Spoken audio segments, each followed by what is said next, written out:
제가 이제 저희 교회의 어떤 영적 분위기를 좀 말씀드리면, 저희 교회 대표 기도하시는 분들이 제가 요 근래는 굉장히 은혜된다, 굉장히 제 마음에 감동이 온다, 이제 이런 마음을 제가 느낍니다. 몇 달 전부터 여러분들, 우리 회중 기도하는 우리 장로님, 이런 안수 집사님들이 기도가 아주 깊이가 있다, 이건 영적인 거기 때문에 느낄 수가 있습니다. 아, 기도하셨다, 그리고 정말 제대로 준비하셨다, 그리고 제가 감히 장로님 기도나 안수 집사님 기도를 판단할 수 없지만은 기도에서 흘러나오는 좋은 기도다, 하나님 참 기뻐 받으시겠다, 이런 마음이 들어서 참 저도 요새는 기대가 됩니다. 옛날에 기대 안 했다는 게 아니라 가면 갈수록 더 깊어지고 더 넓어지고 기도가 은혜가 되기 때문에 참 감사합니다. 우리 회중 기도하시는 우리 장로님, 그리고 여러 안수 집사님들 감사를 드립니다. 우리나라의 문화와 말에는 특이하게 이제 먹는 것이 많이 있죠. 처음 사람 만나면 차 한잔 하실래요? 또 여러분 여러 경우의 인사가 밥 한번 먹읍시다, 식사 한번 합시다, 이제 우리 인사잖아요. 그런데 절대 먹으면 안 되는 것 중에 하나가 있죠. 뭘까요? 나이죠, 나이. 그런데 우리는 나이도 먹는답니다. 나이를 먹는다라는 이렇게 말하는 민족은 전 세계에서 한국밖에 없다고 합니다. 축구에서도 한국 사람들만 먹는 게 있습니다. 축구공이 자기 골문으로 들어오는 것을 다른 나라 사람들은 로스트, 실점했다 그럽니다. 그런데 한국 사람들은 골 먹었대요. 그죠? 남의 공을 우리가 먹는다, 이렇게 얘기를 하죠. 어느 초등학교 산수 시간이었습니다. 선생님이 이제 이렇게 질문했어요. 아이들에게 사과 5개 중에 3개를 먹으면 몇 개가 남냐, 이런 질문을 했습니다. 그런데 철수가 손을 번쩍 들더니 3개가 남는다 그래요. 5개 중에 3개를 먹었는데 어떻게 3개가 남지? 선생님이 하도 답답해서 칠판에 그림을 그려가면서 철수야, 사과 5개 중에 3개를 먹으면 이렇게 2개가 남는단다 라고 타일렀더니 철수가 자신있게 하는 말이, 선생님, 우리 엄마가 먹는 게 남는 거래요 라고 대답했다고 합니다. 먹는 게 남는 겁니다. 그죠? 우리 성경에도 이제 창세기 선악과를 따먹는 이야기부터 예수님의 최후의 만찬까지 먹는 얘기가 많습니다. 하나님 말씀도 먹는다라는 표현이 성경에 곳곳에 등장합니다. 자, 에스겔서 3장 한번 볼게요. 에스겔서 3장, 이 두루마리가 이제 하나님 말씀입니다. 자, 다 같이 시작. 또 그가 내게 이르시되, 인자야, 너는 발견한 것을 먹으라.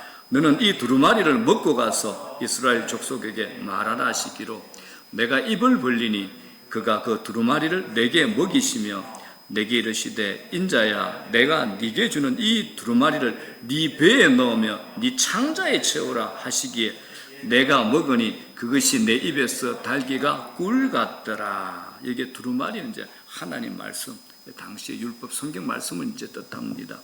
당시에는 종이가 없었잖아요. 그러니까 양 가죽을 말려가지고 손으로 부드럽게 한 후에 실로 꿰매가지고 연결합니다. 이게 이제 무두질한다 그러죠. 이게 이제 양피지 두루마리입니다.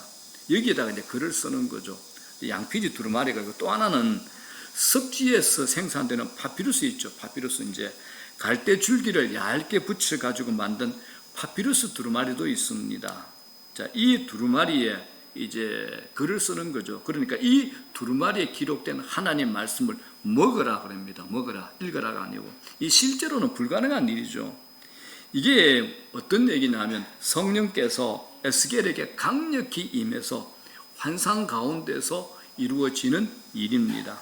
그런데 뭐라 그럽니까? 먹었더니 꿀처럼 달더라 라고 얘기를 합니다. 이 표현은 하나님의 말씀을 자신의 생명으로 흡수했다라는 겁니다. 생명으로. 그래서 우리도 오늘 이 하나님 말씀을 우리 자신의 생명처럼 흡수할 뿐만 아니라 이 말씀이 이끄는 대로 살아내는 하나님의 충만하신 은혜와 또 우리의 결단이 있기를 주의 이름으로 축복합니다. 자, 오늘 본문은 다니엘서입니다. 다니엘서 1장부터 6장까지를 보게 되면 유대 나라가 바벨론 제국의 포로로 잡혀가죠. 멸망하고 포로로 잡혀갔는데, 포로로 붙잡혀갔던 젊은 친구들, 아주 뛰어난 인재들, 다니엘의 세 친구, 이 사람들의 영적 무용담과 승리 이야기들을 기록하고 있습니다. 이들이 워낙 탁월한 인재들이니까 이 유대가 멸망한 후에 침략국 바벨론이 포로로 붙잡아 와가지고 바벨론 자기 왕실에서 이들을 양육하고 교육하고 바벨론 사람으로 만들려고 하는 겁니다. 특별 대우를 받는 거죠. 당시에 바벨론 왕이 누구냐 그러면 느부갓네살 왕입니다. 머리가 아주 좋은 왕이에요. 자기가 정복한 나라들의 인재들을 죽이지 않습니다. 사로잡아 와서는 자기 나라의 이익을 위해서 이들을 이용하고 자기들의 제국에 귀화시키려는 이런 의도를 가지고 있는 아주 머리가 뛰어난 왕이 바벨론의 느부갓네살 왕입니다. 그래서 바벨론 이 다니엘서의 전반부가 어떤 내용이냐, 바벨론 제국과 포로로 잡혀간 하나님 백성 사이에서 벌어지는 치열한 영적 전쟁에 관한 스토리가 이 다니엘서가 됩니다. 오늘 본문이 이 사건 중에 하나입니다. 바벨론의 느부갓네살 왕이 자기의 금신상을 딱 만들었습니다. 그리고 사람들로 하여금 그곳에 절을 하게 합니다. 고대 사회는 왕을 신으로 여기고 백성들은 그것을 기꺼이 받아들입니다. 왜냐하면 이 나라는 신이 통치하는 나라다라고 선포함으로 왕의 권위를 더욱더 강화하고 또 신을 섬기는 백성들의 명예심도 가지게 하기 위함이 됩니다.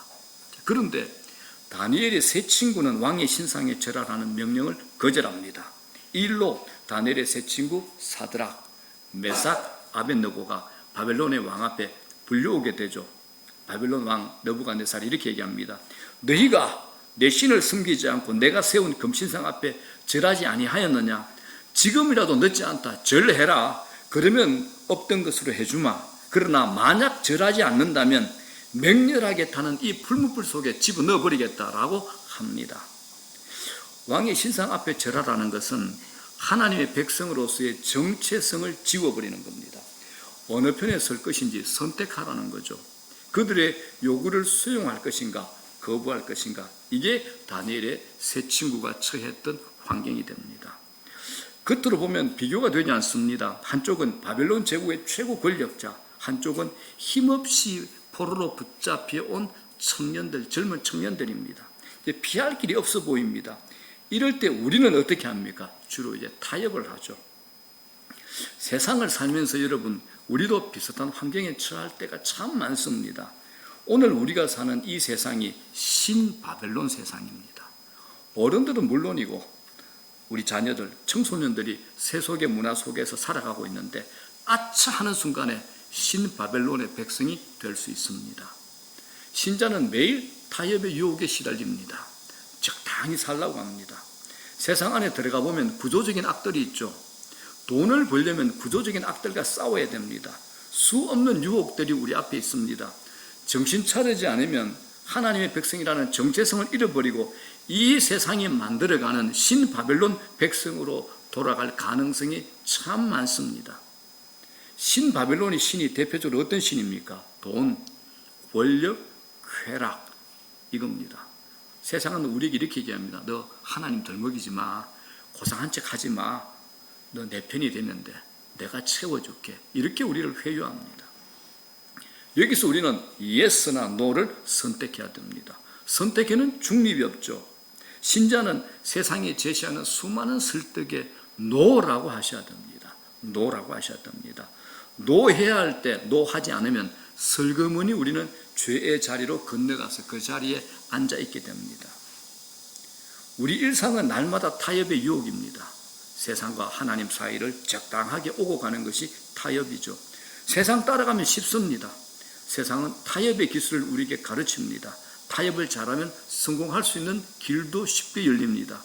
타협의 처세술을 통해서 살아남는 법도 배우게 됩니다. 오늘 다니엘의 이 세 친구도 타협할 만한 내용이 없었을까요? 그렇지. 이 순간만 잠시만 지나자. 이 순간만 눈 감자. 내가 다시 하나님 섬기면 되지 않을까? 타협할 수 있잖아요. 한번 절하자. 그리고 하나님께 회개하고 용서 구하면 되지. 이렇게 타협할 수 있잖아요. 마귀가 이렇게 우리를 설득합니다. 마귀는 설득력의 귀재입니다. 신앙의 실패가 이렇게 시작이 되는 겁니다. 그러므로 여러분, 우리가 사는 이 세상 속에서 그리스도인들이라면 분명한 신앙 고백을 보이셔야 됩니다. 분명한 신앙 고백입니다. 신앙 고백이 뭡니까? 내가 어느 편에 속해 있는가를 확실히 밝히는 겁니다. 내가 세상 쪽에 속해 있는가? 하나님께 속해 있는가? 이걸 밝히는 겁니다. 직장에 가든 세상 어디에 있든 간에 내가 누구에게 속하 있는 자를 밝히셔야 되는 겁니다.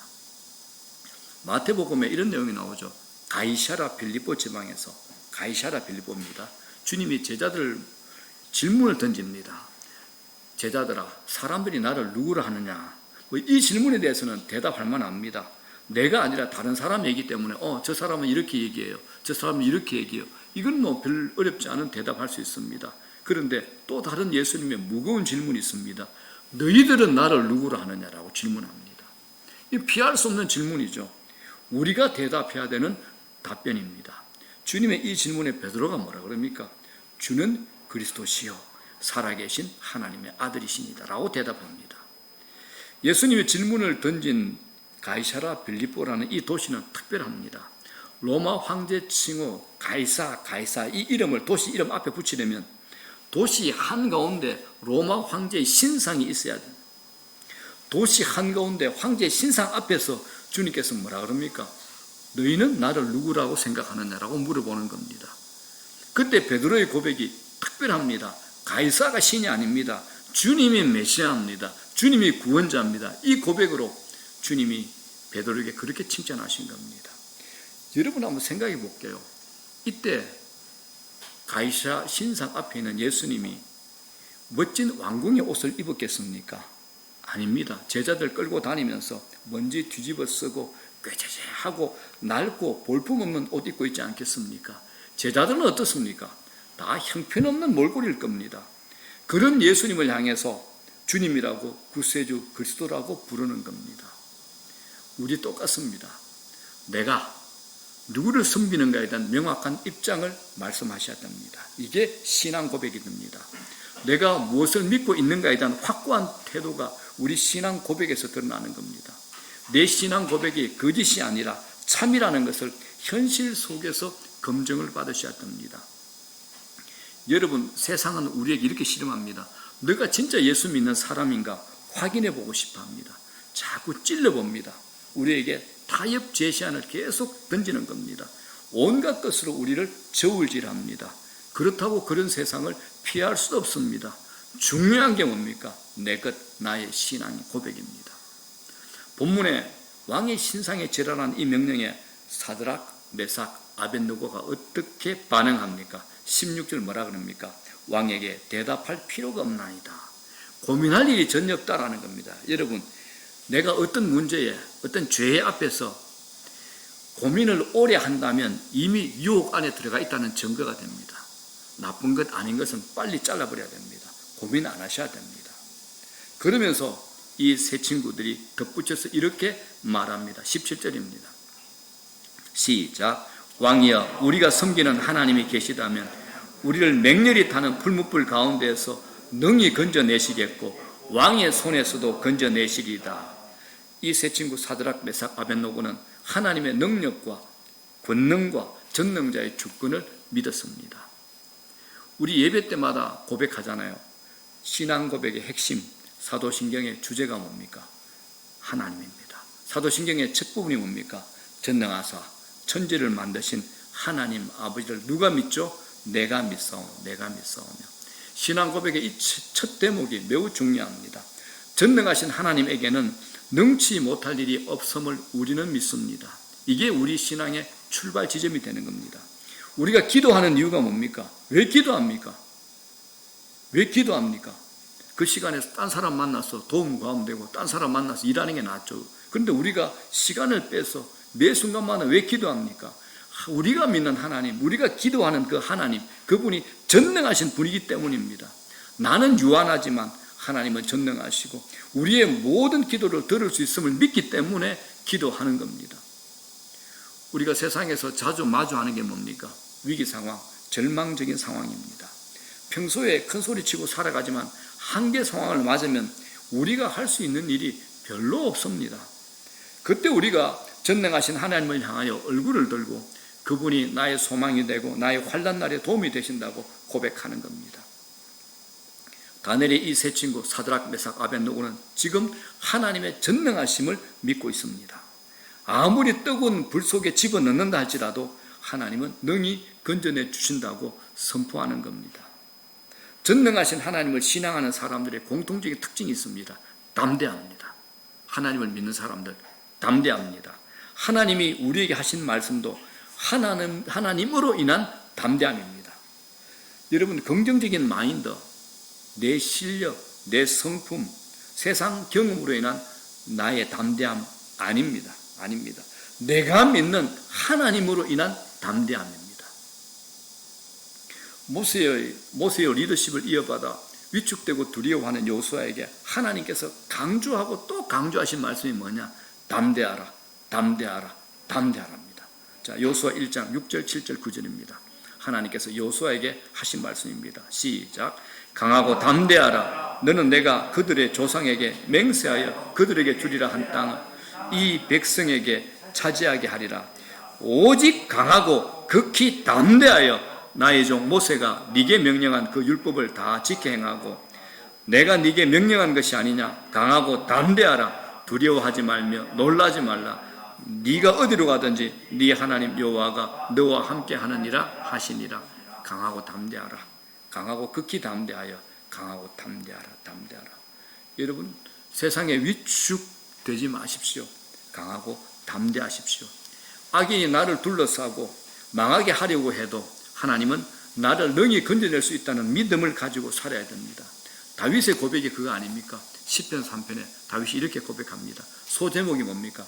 다윗이 그의 아들 압살롬을 피할 때 지은 시입니다. 자기를 따르고 숨기던 신하들이 전부 반란을 일으킨 자기 아들 압살롬의 편에 선 겁니다.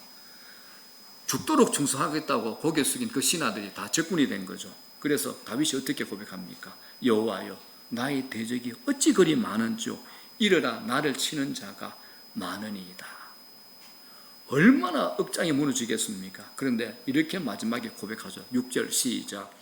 천만인이 나를 애워싸 진친다 하여도 나는 두려워하지 아니하리이다. 천만인이 나를 애워싸 진친다 하여도 나는 두려워하지 아니하리이다. 6절 영상실 6절 다음. 오케이. 자, 이 믿음이 여러분 우리가 살아가는 삶의 기초입니다. 이 믿음이 우리가 살아가는 삶의 기초가 됩니다. 아무리 불가능한 상황이라도 하나님이 되게 하시면 될 줄 믿습니다. 우리의 삶을 받쳐주는 힘이 뭐냐? 전능하신 하나님입니다. 전능하신 하나님. 그래서 우리가 사도신경을 외울 때도 그냥 외우지 마시고 한 구절 한 구절을 또박또박하게 믿음으로 고백하셔야 됩니다. 전능하사 천지를 만드신 하나님 아버지를 내가 믿사오며. 전능하신 하나님을 누가 믿는다는 건가요? 우리가 믿사오며 아닙니다. 내가 믿사오며. 내가 믿사오며. 다른 사람의 믿음으로 내가 살 수 없습니다. 누구의 믿음을 따라가는 것이 아니고 믿음 좋은 교회를 따라가는 것이 아니라 내가 가진 믿음이 중요합니다. 내가 가진 믿음입니다. 자, 이 17절의 고백도 대단하지만 18절의 고백은 더 대단합니다. 18절 시작. 그렇게 하지 아니하실지라도 왕이여 우리가 왕의 신들을 섬기지도 아니하고 왕이 세우신 금신상에게 절하지도 아니할 줄을 아옵소서. 그렇게 하지 아니하실지라도.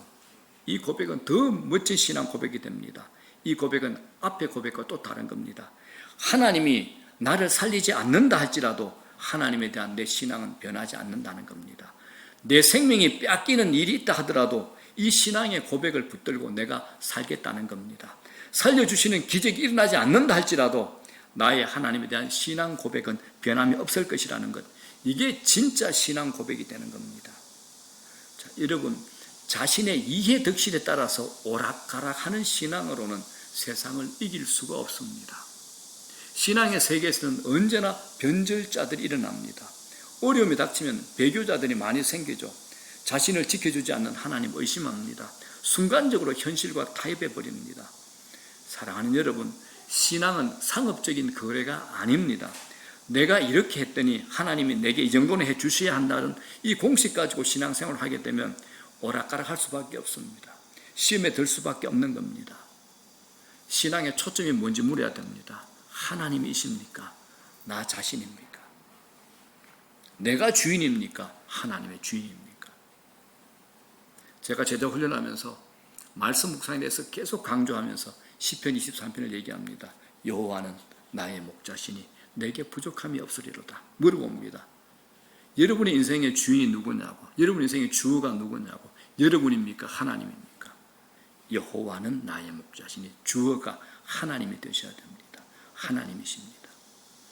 하나님에 대해서 기대하는 것 좋습니다. 그러나 나의 기대대로 움직여 주실 하나님으로만 기대해서는 안 됩니다. 내 기대와 하나님 기대가 충돌할 때가 있습니다. 신앙이 우리의 삶을 열어줄 때도 있지만 때로는 하나님께서 우리의 진로를 막기도 하십니다. 지금 사드락, 메삭, 아벳노고 이들에게 신앙이란 그들의 세상 성공의 앞길을 가로막는 걸림돌입니다. 요거 하나 포기하게 되면 바벨론 왕실에서 대우받고 아주 빛나게 어리빛하게 살 수 있습니다. 이들은 바벨론 황실의 특채된 고급 인력입니다. 앞길이 창창하게 열려 있습니다. 그런데 이들이 하나님의 백성으로서 정체성을 지키고자 할 때는 모든 것을 다 잃어버릴 수도 있다는 겁니다. 신앙을 가지면 모든 게 슬슬 풀리면 좋겠지만 여러분, 그 반대가 될 때도 있습니다. 기적이 일어나면 좋겠지만 기적이 전혀 일어나지 않을 수도 있습니다. 내가 신앙을 따라 살면 하나님이 기가 막힌 능력을 보여주시면 좋겠는데 그러지 않을 때도 있습니다. 그때 우리가 해야 될 게 뭘까요? 그럼에도 하나님을 향한 신뢰입니다. 하나님을 신뢰해야 됩니다. 왜요? 우리는 지금 눈앞에 있는 것밖에 못 봐. 하나님은요, 내 인생 전체를 다 열어놓고 펼쳐놓고 보시는 분입니다. 우리는 시간에 갇혀 있어요. 공간에 갇혀 있잖아요. 지금 과거로 돌아가지 못합니다. 내일도 알지 못합니다. 하나님은 시간 바깥에서 우리 인생 전체를 다 펼쳐놓고 보시는 겁니다.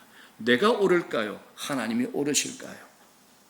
하나님의 전능하심을 믿게 될 때 지금 내 앞에 장애물과 걸림돌이 있다 할지라도 하나님을 신뢰하시라 말입니다.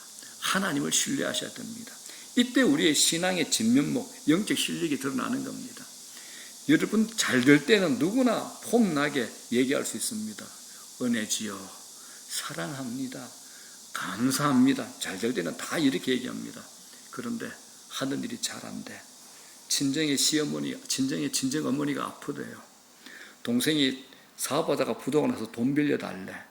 남편이 갑자기 직장생활 잘하는데 회사에서 정리해고에 딱 걸려버렸어. 정말 아슬아슬하잖아요. 벼랑 끝이잖아요. 이때 영적 실력이 드러나는 겁니다. 이때 진면목이 드러나는 겁니다. 고난의 때에 우리의 영적 실력이 드러나는 겁니다. 이게 진짜입니다. 형통한 날 하나님 섬기는 거 쉽습니다. 누구나 다 합니다. 그러나 힘든 순간에도 여러분, 하나님을 여전히 사랑할 수 있습니까?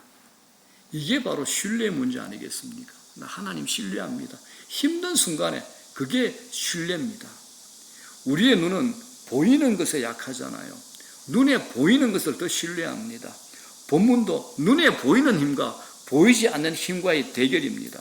겉으로 보기에는 바벨론이 훨씬 더 화려하고 강력한 파워를 가지고 있는 것 같습니다. 그러나 사드락, 메삭, 아벳느고는 눈으로 보이지 않는 하나님을 더 선명하게 바라보고 있는 겁니다.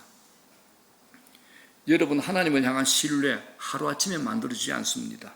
시간과 세월을 지나면서 작은 사건 하나, 일상 속에서 하나님을 경험하면서 쌓여가는 겁니다. 그래서 제가 여러분들에게 늘 하는 말, 하나님 경험하십시오. 하나님 경험하십시오. 영적으로 반응하십시오.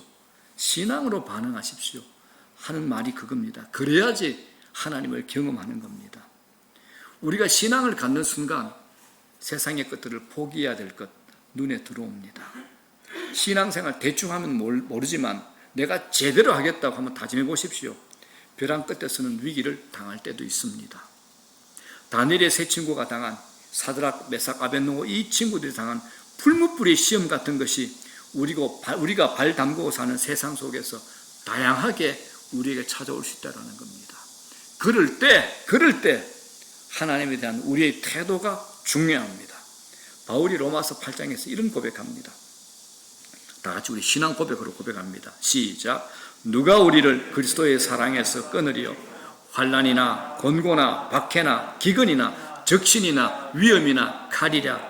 기록된 바 우리가 종일 주를 위하여 죽임을 당하게 되며 도살당할 양같이 여김을 받았나이다 함과 같으니라. 그러나 이 모든 일에 우리를 사랑하시는 이로 말미암아 우리가 넉넉히 이기느니라. 아멘. 아슬아슬하게 겨우 턱걸이 하는 정도로 이기는 거 아닙니다. 바닥을 긁는 거 아닙니다. 넉넉히 이긴다는 겁니다. 풍성하게 표신하게 이긴다는 겁니다. 바울의 이 고백이 구약의 사드락, 메삭, 아벳노고의 고백과 일치합니다. 어떤 시련이 와도 하나님의 사랑에서 우리를 끊을 수 없기 때문에 우리가 하나님을 배신할 수 없고 등을 돌릴 수 없고 우리는 여전히 하나님을 섬기겠다는 고백이 되는 겁니다. 지금 우리에게 살아가면서 두려움을 안겨주는 요소들이 많이 있습니다. 실업이 있죠. 실업, 노후, 건강, 수입의 감소, 경쟁, 물가가 폭등하잖아요. 부동산 경기가 변동합니다. 지진이 있죠. 전쟁의 위협도 있죠. 지금 우리가 심각하게 겪고 있는 바이러스 팬데믹, 이것보다 제일 큰 게 뭡니까? 지구촌 모두의 치명적인 대재앙이 될 수 있는 기후변화까지 우리를 위협하는 것들이 너무 많습니다. 예기치 않게 닥치는 재난들이 지금 우리 주변에 포진하고 있습니다. 하나님을 온전히 신뢰하지 못하도록 흔드는 일들이 수없이 우리에게 일어납니다. 그러나 그 가운데서도 우리가 과연 하나님을 신뢰하고 있는가요? 만약 하나님에 대한 신뢰를 놓쳐버리면 그 순간부터 우리는 두려움이라는 감옥에 갇혀버립니다. 염려라는 감옥에 갇히는 거죠. 염려를 운명처럼 지고 살아야 되는 겁니다. 하나님을 신뢰하는 것보다 더 크고 놀라운 자산이 우리에게 없습니다. 하나님을 가장 기쁘시게 하는 것은 내 삶이 아무리 어렵고 힘들어도 죽음의 위기가 와도 여전히 하나님에 대해서 절대적으로 신뢰하는 겁니다. 절대적으로 신뢰하는 겁니다. 우리가 세상에 보여줘야 될 모습이 뭡니까? 세상에 드러내야 될 형태가 뭡니까? 그렇게 하지 아니하실지라도 이 신앙입니다. 내가 죽는 한이 있어도 내가 고백한 신앙을 따라 살겠다는 태도를 붙들고 살아가는 겁니다. 여러분, 이제 다니엘의 세 친구가 극렬히 타는 불뭇불 속으로 던져졌습니다. 얼마나 불길이 뜨거웠던지 그 불꽃이 사드락, 메삭, 아벳노고를 붙든 사람, 그 관리죠. 관리들, 이들이 다 타 죽게 만들어버렸습니다. 불꽃이 어떻게 새든지. 그런데 기적이 일어납니다. 던져진 불 한가운데 또 다른 한 사람이 그들을 보호하고 있었습니다. 바로 누굴까요? 성육신하신 예수 그리스도이십니다. 임재하신 예수 그리스도입니다. 왕이 놀라가지고 그들을 풀무불에서 나오게 합니다. 26절 하반절 뭐라 그럽니까? 시작. 사드락과 메삭과 아벳노고가 불 가운데서 나온지라. 아주 인상적인 장면이죠. 여기서 불이 뭐냐? 풀무불입니다. 불의 활동을 최대치로 올린 불가마를 얘기합니다. 영어 성경은 풀무불을 이걸 용광로로 번역합니다. 포스코 용광로로 생각하면 될 겁니다. 그러니까 이 불의 온도가 일반적인 불의 온도를 훨씬 넘어선 곳이 풀무불입니다. 자, 그럼에도 이 느부갓네살 왕이 얼마나 못됐고 분노가 심하든지 자신의 신상에 절하지 않는 사드락, 메삭, 아벳노고에게 얼마나 화가 났든지 풀무불의 온도를 평소보다 몇 배요? 7배나 더 강하게 하라고 명령을 한 겁니다. 그의 분노가 얼마나 컸던가를 짐작할 수 있죠. 자, 19절 볼게요. 시작. 느부갓네살이 분이 가득하여 사드락과 메삭과 아벳노고를 향하여 얼굴빛을 바꾸고 명령하이르되 그 풀무불을 뜨겁게 하기를 평소보다 7배나 뜨겁게 하라 하고. 어떤 친구가 저하고 이제 대화하다가 웃으면서 아유 뭐 예수 안 믿으면 지옥에나 가시오 이렇게 얘기했어요. 그때 마침 이제 제가 아는 분이 옆에 지나가길래 그분이 이제 예수 안 믿는 분이니까 담배를 태우시는 분을 잠깐 세워가지고 라이터를 좀 빌려달라 했습니다. 라이터를 딱 해가지고 손 한번 대보라 그랬어. 못 대죠. 난리가 나죠. 그랬죠. 야, 네 라이터 불도 못 견디는데 지옥불 어떻게 견디려고 그러나 이렇게 얘기했더니 그냥 도망가 버리더라고요. 똑같습니다, 여러분.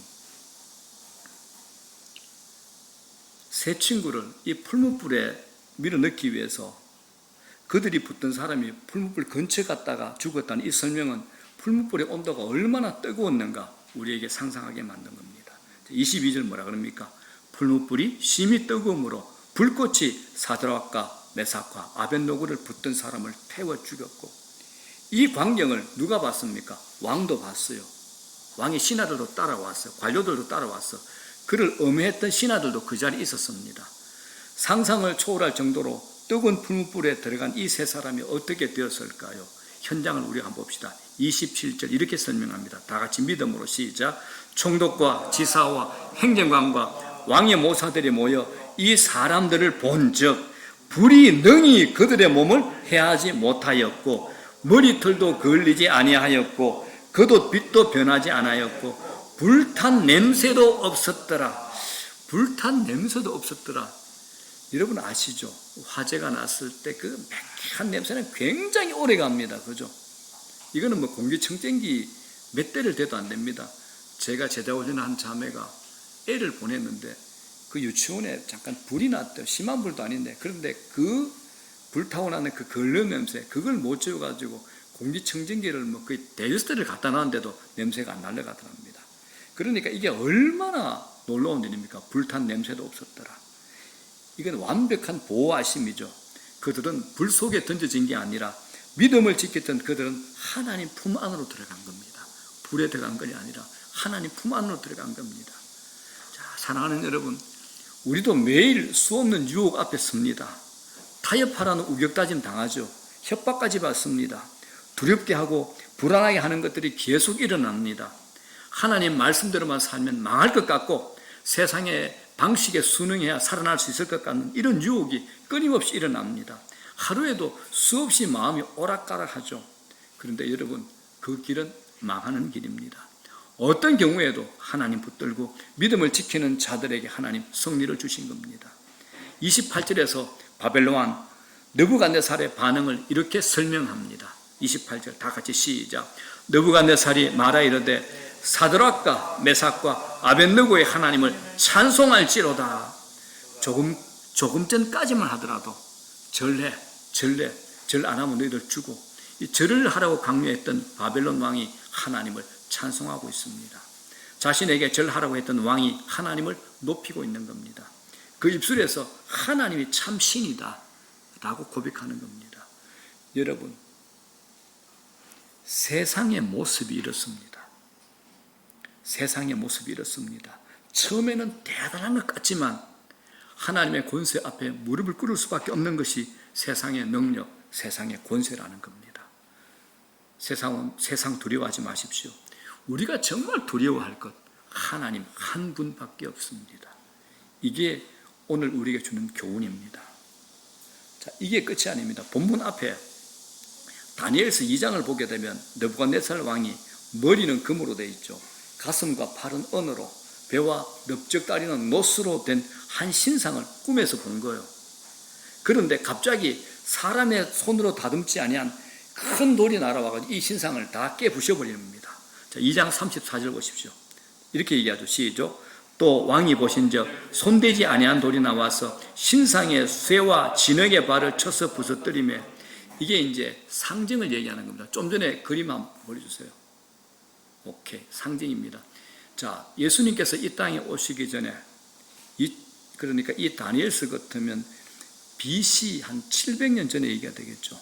그죠? 그때 얘기인데 예수님께서는 성령께서는 하나님께서는 이미 세계 역사를 다 통치하고 지배한다는 겁니다. 자, 이 바벨론 제국뿐만 아니라 그 뒤에 누가 오죠? 페르시아. 그 뒤는 누굽니까? 여러분 알렉산더 대왕 알죠? 그리스. 그 다음에 누굽니까? 로마 제국. 이것들을 상징합니다. 다 상징합니다. 신상을 박살낸 돌은 예수 그리스도를 상징합니다. 그렇다면 무슨 말입니까? 세상의 모든 나라들은 영원하지 않다라는 겁니다. 영원하지 않습니다. 이 사실을 다니엘 2장 44절에서 다시 이렇게 설명합니다. 시작. 이 여러 왕들의 시대에 하늘의 하나님이 한 나라를 세우시리니 이것은 영원히 망하지도 아니할 것이요 그 국권이 다른 백성에게도 돌아가지 아니할 것이요 도리어 이 모든 나라를 쳐서 멸망시키고 영원히 설 것이라. 누가요? 하나님의 나라, 예수 그리스도께서 세우신 나라입니다. 여러분 역사를 한번 생각해 보십시오. 좀 전에 저 신상, 깨어부서진 저 신상이 우리 역사하고 동일하지 않습니까? 성경의 역사는 이 세상의 역사하고 동일합니다. 이 지구상에 영원히 존재하는 나라도 영원히 존재하는 왕도 없습니다. 로마 제국 멸망했죠. 알렉산더 대왕 나가 떨어졌죠. 나폴레옹, 징기스칸의 제국, 히틀러의 제국도 다 멸망했습니다. 우리나라 조선 500년 역사도 사라졌습니다. 자, 그렇다면 우리 그리스도인들은 어떻게 살아야 될까요? 하나님께서 역사의 주관자이심을 인정하고 믿고 신뢰하셔야 됩니다. 하나님은 이 세상의 나라와 왕들을 세우기도 하시고 사라지기도 하는 역사의 주관자 되심을 믿으셔야 됩니다. 여러분은 지금 무엇에 지금 고개를 숙이고 있습니까? 무엇에 기가 죽습니까? 겁낼 것 없습니다. 당당히 신앙을 고백하는 신자로 살아가시길 바랍니다. 아니요 할 때 아니요라고 하실 수 있기를 바랍니다. 세상에 길들여지는 신자로 살아가시면 안 됩니다. 세상은 갈수록 힘들지만 하나님만을 믿는 신앙에서 한 발도 뒤로 물러서지 않고 지키고 살면 하나님이 우리의 손을 들어주심을 믿으시기 바랍니다. 누가 주님인가? 누가 왕인가? 누가 진짜 하나님인가? 하나님에 대한 신앙을 포기하면 우리는 설 자리가 없습니다. 세상이 무서운 거 아닙니다. 우리 신앙의 고백이 흔들리면 우리 인생 전체가 흔들리게 되는 겁니다. 하나님을 온전히 신뢰하지 않는다면 우리 존재 한순간에 붕괴될 수 있습니다. 하나님을 절대적으로 신뢰하는 신앙으로 살아갈 수 있기를 주의 이름으로 축원합니다. 이 신앙 고백 확실하게 하고 그 신앙으로 살아갈 때 우리 안에 모든 두려움과 염려가 사라지고 용기를 가지고 강하고 담대하게 살아갈 수 있을 겁니다. 이제 말씀 정리합니다. 사랑하는 여러분, 진리로 담대하시기 바랍니다. 아닌 것에 노라고 하는 말에 주저하지 마십시오. 하나님은 지금도 살아계십니다. 모든 것을 주관하시고 통치하시는 분입니다. 하나님이 우리의 주가 되시고 그분이 우리의 삶을 주관하십니다. 세상의 환경이 우리 삶을 주관할 수가 없습니다. 세상의 환경이 상황이 우리 삶을 주장할 수가 없습니다. 세상이 힘들어서 힘든 거 아닙니다. 우리 믿음이 약하기 때문에 힘든 겁니다. 우리의 믿음을 준비하면 능히 세상을 이길 줄로 믿습니다. 우리가 믿는 하나님이 온 땅에 주시기 때문입니다. 그분은 전능하신 분이고 우리의 아버지가 되시며 나의 하나님 되십니다. 그 하나님을 인해서 이 세상 한가운데서 절대 주눅들지 마십시오. 쫄지 마십시오. 물러나지 마십시오. 겁먹지 마십시오. 사드락, 메삭, 아벳느고 이들의 출중한 믿음으로 바벨론 황실의 한가운데서도 전혀 변절되지 않고 옹골차게 믿음을 지키며 승리했던 하나님의 사람들, 이런 믿음 가지시기를 주의 이름으로 축원합니다. 이들을 닮아 세상 한가운데서도 승리하는 저와 여러분 되시길 주의 이름으로 축원하고 축원합니다. 우리 한번 찬양합니다. 사랑하는 나의 아버지, 기도하고 찬양하나요? 오케이, 미안합니다. 자, 기도하겠습니다. 영상팀 미안. 자, 먼저 기도하겠습니다. 제가 이렇게 정리해봤습니다. 하나님, 세상의 타협과 유혹에 하나님 믿는 분명한 신앙 고백하게 하소서. 두 번째 뭡니까? 형통한 날뿐만 아니라 힘든 순간에도 하나님 신뢰하는 믿음 갖게 하소서. 세 번째, 세상 안에서 쫄지 말고 두려워하지 말고 겁먹지 말고 강하고 담대하게 하나님만이 이 세상의 역사를 다스리고 통치하신다는 하나님만의 주권자 되심을 믿게 하소서. 제가 이렇게 정리를 해봤습니다. 여러분, 이것 말고도 여러분 마음속에 오는 은혜 말씀이 있다면 그것 붙들고 함께 기도할 수 있게 하겠습니다. 자, 우리 주의 일체하신 후에 기도하겠습니다. 주여